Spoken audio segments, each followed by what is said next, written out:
You looking forward to the new season? Can't wait, mate. I'm loving the beard and the hair. It works well. Good work. Thanks for that. How are you feeling then on the eve of the new season, and I suppose with everything else that's going on behind the scenes with the deadline day today?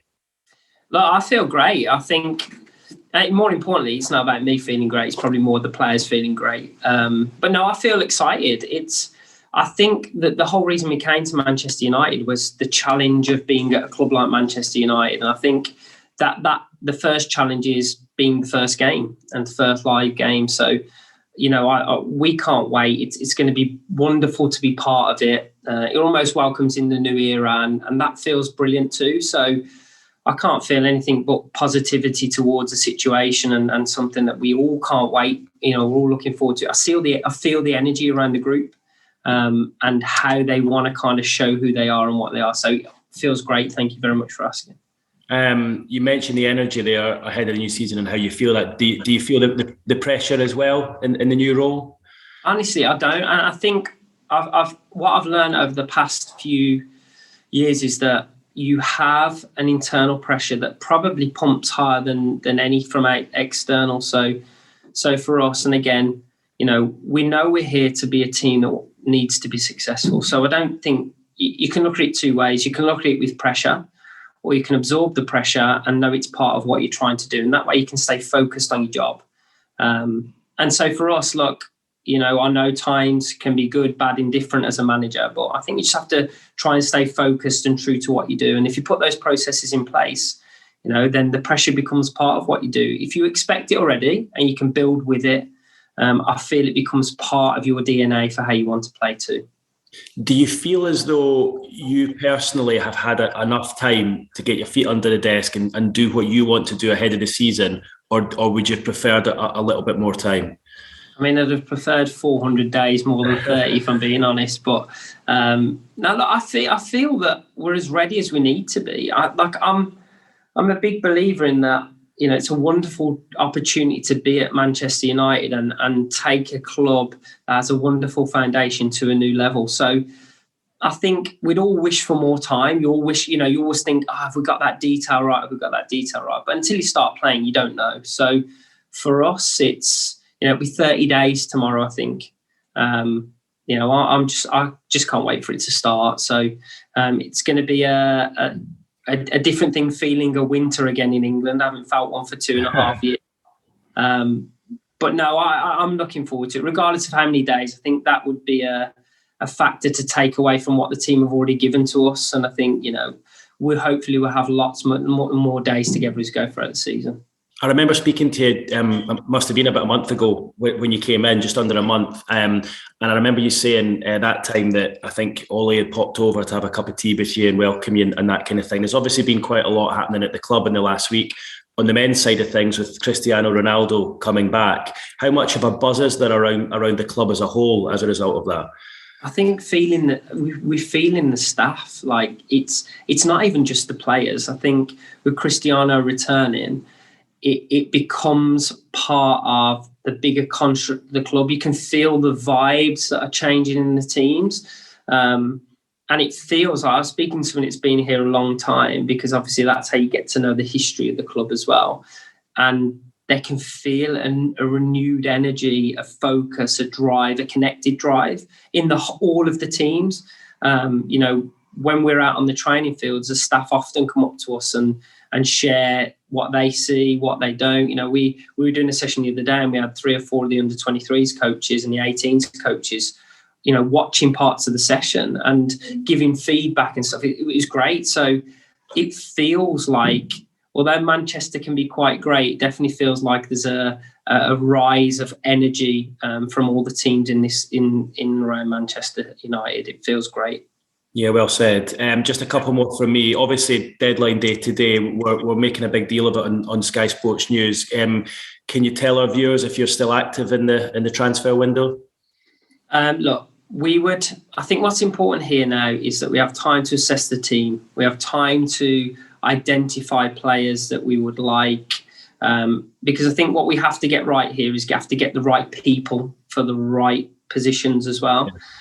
So we probably in this moment won't be active unless something happens in late. And if that happens, obviously, I'm pretty sure it'll be breaking live. But no, at the minute, I think what's important is I assess the qualities of the squad that we have. Because the beauty is that when a new coach comes in, that sometimes they can see a different slant on players.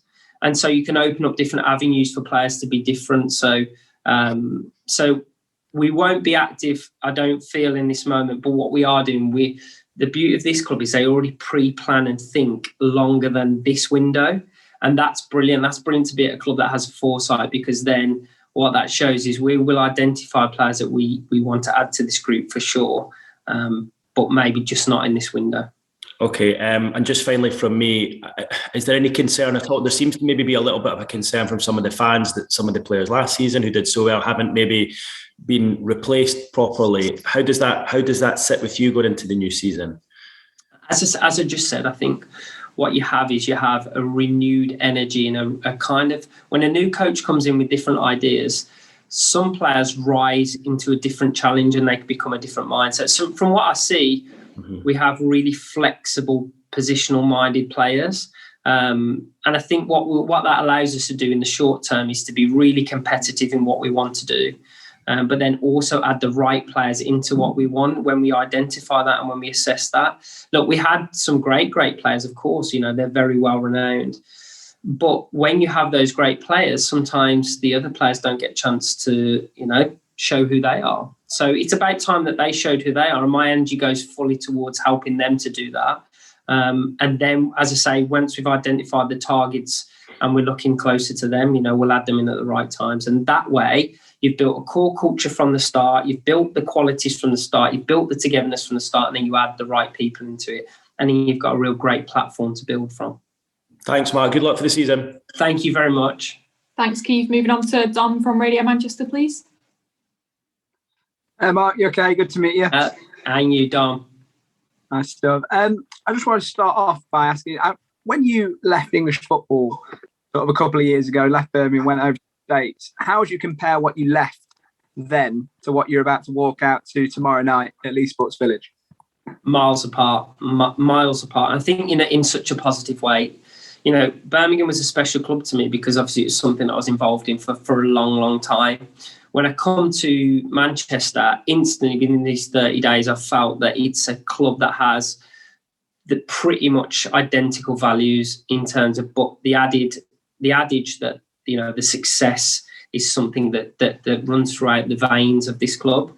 So obviously it's a much bigger scale than when I was at Birmingham, but it's all about the people here. And I think that's the best thing for me. So that's the growth off the field in terms of on the field, but off the field, just, we're live. We start the season opener on a Friday evening.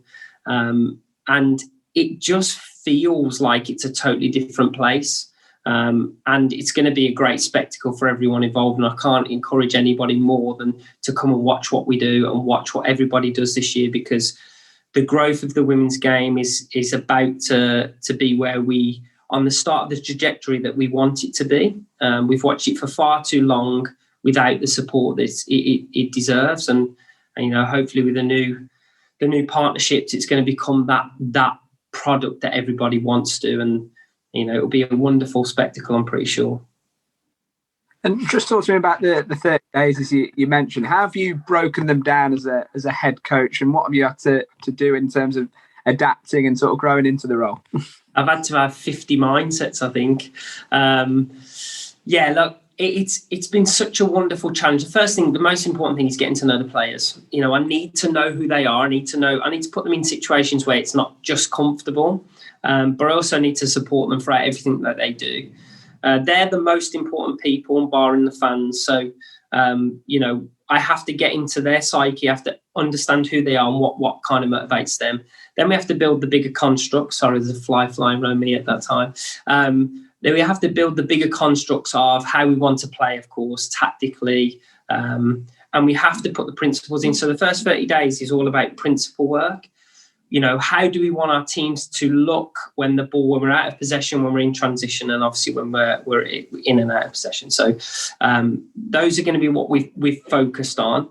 And then now it's psyche, now it's game day. So, I was speaking to Keith, obviously you'd want 400 days in charge to get used to any one game. But, I'm really pleased with the attitude and the energy of the players to take on board what we're asking. And that's kind of what it's been done in the first 30 days. Hopefully the next 30 days is another building block for us to put in place what we want to achieve. Absolutely. Yeah. And I guess you mentioned psyche there. Players that are still at the club from last season will have probably been understandably hurt at how last season ended, missing out on the Champions League. Have you felt like you've had to pick them up, or is there that motivation to go that one step further this season? I think that's it. Like, isn't everything that we do a choice? So isn't how we look at things a choice about the lens that we choose to use, the context? So when I look at what we did last year, although it was heartbreaking to miss out by the way that we did, we've learned so much. So we can put ourselves in that position and learn again. I think whenever I watch any successful team, they go through a growth period of challenge. And as soon as you lose that challenge, you lose perspective of success. And for us, it's about learning that through all the hardships you have to face as a football player, that we'll learn and grow and we'll get better. And that's the lens that we will choose. We would love to win every game this year. Of course you would. But there's going to be times that we lose. There's going to be times where it's heartbreaking, when it's late, when it's early. And so we have to grow as a group and as a group of people, as a group of players and a group of staff. So I'm going to choose the lens that we look at as this was a negative in the moment, but a positive trajectory for us for going forwards. So is that the target season Champions League spot? Oh look, there's no doubt being a club like Manchester United. You're aiming for Champions League, you're aiming for winning things. So I think we have to use all the things that we've learned. And again, like, there's pressure on that. Of course, there's pressure, but what am I here for? If it's not to absorb the pressure of success, then I don't. At Birmingham, we pushed the mindset of not being the underdog anymore. Orlando, we wanted to do something the club had not achieved, and wanted to win things. So when I'm at Manchester United with what this club is, I want to win things. I'm here to do that, and I'm going to challenge myself every single day and work super hard with the players to achieve that for our fans and obviously for the wider community. So I think it's important that we put a product on the field that challenges everybody's thought about football. That's what we want to achieve. Sorry, taking myself off mute. And that starts tomorrow with Reading. What are you expecting from them? Obviously, they've lost a big player in Farrell Williams, big leader for them. What are you expecting from them this season? Well, knowing Phil and Kelly, and I was playing against them when we were at Birmingham, they were always a difficult team to play, very streetwise. They know the parts of the game and play them very well. They look at what the opponent can do and try to exploit them. And they still have some very, very good, talented players. So I expect a really, really tough game, something that we have to rise, something we have to learn and grow in the game. We have to make sure that we do the not so pretty side of it. And I think what I've asked the players to do, and pardon the puns, but I've asked us to be the beauty and the beast. And I think that our group have to become the beauty and the beast, because we have to mix the style of football that we want with the hard work and ruggedness away from the ball, because we have to earn everything that we want to achieve here. And that's what the psyche we've been trying to do in the first 30 days and will continue, because one of our principles is that we have to outwork the opponent in order for our football to shine. So that's what we're going to end up doing. Reading are a very, very strong challenge, and of course some that we want to take. We're not taking lightly at all. Nice one, Mark. Good to meet you, and all the best tomorrow. Thank you, Dom. Great to meet you. Thanks, Dom. Next, Bradley from TalkSport. Hi, Mark. How are you? Hi, Bradley. How are you? Yeah, good. Thank you. We're on the eve of the new season, and I know you've had a little bit of time to settle in and get to grips with what it's like to be Manchester United manager. But tomorrow is your first official game as the manager. What would it feel like standing on the touchline as the first time as Man United manager? Will it be pride? Will it be a little bit of anxiousness? Or will it be a little bit of both? I think it'd be more than that, I think, Bradley, to be honest. No, look, it'll be immense pride.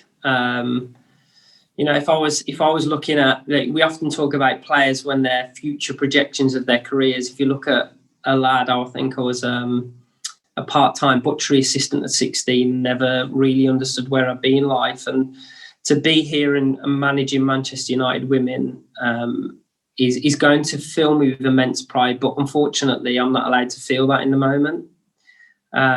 Because you have to learn to switch your emotions off to see the game in a tactical sense. So you have to select you have to be in control of your mindset. And I think, the unfortunate potentially thing about a manager is that if you take your eyes off the moment, you then, you miss details that you need. So I'll be immensely proud. I'll have some of my family there tomorrow. I'll have my partner and my daughter there, to which I'm looking wonderfully forward to seeing them too. But it's all about game, and it's all about game face, and it's all about focus. So I'm sure I'll feel those, but I'll have to put them aside and look at them on video maybe at some point. And what are you going to take from your previous time in America and sort of use to implement at Manchester United? Lots and lots. I think the kind of social aspect of being in America, the awareness, the pushing of women's soccer there, of course, women's football here, to a new level. I think you have to always be aware of that. And that's something I'm going to learn. I've dealt with wonderfully talented personalities and players in America. And that's something that is a massive learning curve. You can't get away from the learning. It presents itself every day. And then what it is, it's about understanding what fits Manchester United. It's now learning the little bits, taking the bits from Birmingham, taking the bits from Orlando and putting them into a Manchester context. And what I've found here is that the team are very much like Birmingham, but the expectation can be like that of the individuals of Orlando. And I think that's a really it's set me up nicely to be able to explain that to the players and live from those experiences. So hopefully it puts us in a great situation to be successful here too. And I've seen you sort of spoken about how you've had chats with Ole Gunnar Solskjaer since you've come in. I mean, how big is that to have the support of the men's team manager behind you? And what's he kind of been saying to you in the group ahead of the new season? It's wonderful. It's wonderful because, and hopefully you can tell by my energy when I talk about it. It's not just me saying, "Oh yeah, we exchanged emails." I think the Ronaldo deal had just broken, and I messaged him about something, and you think, "Oh, he's going to be very, very busy." Literally within 10 minutes, I get a pinged email straight back, and it's that. Although Ollie obviously a superstar in his own right, and with the men's team superstars in their own rights, it's just that human touch, and I felt nothing but that since I've been at Manchester United, and it feels brilliant to be part of that. I've had the other staff members watching us, coming in and looking at our sessions and so on. I think it's a sharing of best practice, and that's what it feels like. We talked about with Keith the energy of being around Manchester at the moment. Manchester United at the moment, it feels like that. It's not fake. It's very, very real, and it's real people trying to do the best for a wonderful club, and that's a brilliant place for me to be in for sure. And we've seen obviously how United have strengthened this summer. Chelsea have, City have, Arsenal have. Every team in the league has strengthened this year. We've seen how close the league was last year with the top four, with becoming more of a top four. Are you expecting it to be the closest season that we've ever seen in the division this year? I absolutely believe so. Being what's prepared us for that, though, if you look at in the NWSL, every game, any team could win, regardless of whether you're bottom of the table or top of the table. And I think that's what this league will become. It has wonderful superstars, it has wonderful teams, but I think what you're going to get is a parity in games, more like than we have seen before. So that's why we have to focus as a group on every single game and not take anything for granted. There are going to be teams in this that can raise their game, that have set consistencies. And so we've got to be on our money every time that we play. And that's hardest task for a team, isn't it? To stay in the moment and stay focused. But that's what we're going to try and do, because we don't want to take our eyes off anyone in this league, because the quality is just going to get better and better. Cheers, Mark. All the best for tomorrow. Thank you, Bradley. Nice to meet you.